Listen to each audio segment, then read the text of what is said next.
Bonsoir. À Montréal, un jeune homme a été tué par une policière. Ça s'est passé cet après-midi à la place Ville-Marie. La policière de la CUM a tiré 6 à 7 coups de feu sur la victime qui venait de commettre un vol à un kiosque de l'Auto-Québec situé au sous-sol de la place Ville-Marie. La police croit que le voleur, dont l'identité n'a pas été dévoilée, avait déjà commis plutôt 2 cambriolages dans la journée.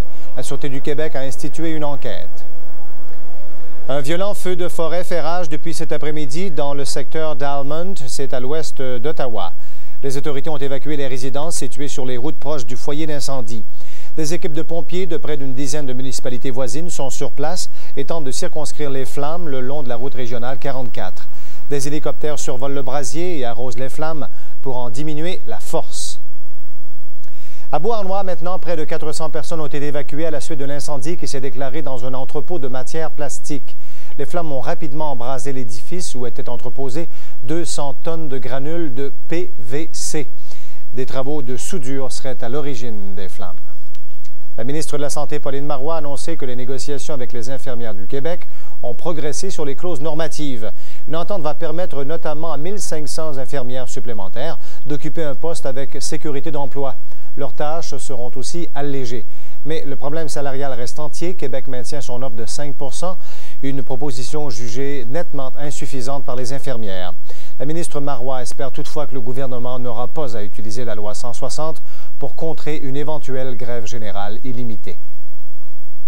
Depuis le début, je le dis et le redis, nous ne souhaitons pas, nous ne voulons pas et nous ne croyons pas qu'il doit y avoir grève illégale. Et en ce sens, on n'aura pas appliqué la loi 160 s'il n'y a pas de grève illégale et je ne crois pas qu'il y en aura. Je l'espère. Le gouvernement du Québec n'est pas intéressé à devenir propriétaire d'un éventuel stade des Expos de Montréal. Le vice-premier ministre Bernard Landry rejette cette idée. Le directeur du comité de relance des Expos de Montréal, Roger Sanson, a confirmé ce matin qu'il y avait des discussions concernant l'implication de la Régie des installations olympiques. La RIO, en vertu de la loi, n'a pas à payer de taxes foncières, ce qui permettra au futur stade d'éviter de verser annuellement des millions de dollars. Bernard Landry refuse d'envisager la possibilité d'un deuxième stade. S'il y a des arrangements techniques et juridiques pour faire que la fiscalité se présente d'une autre façon, ça peut être regardé. Mais on a un stade, c'est assez. À l'étranger maintenant, le secrétaire général des Nations unies, Kofi Annan, promet d'inclure des Russes dans une administration civile au Kosovo.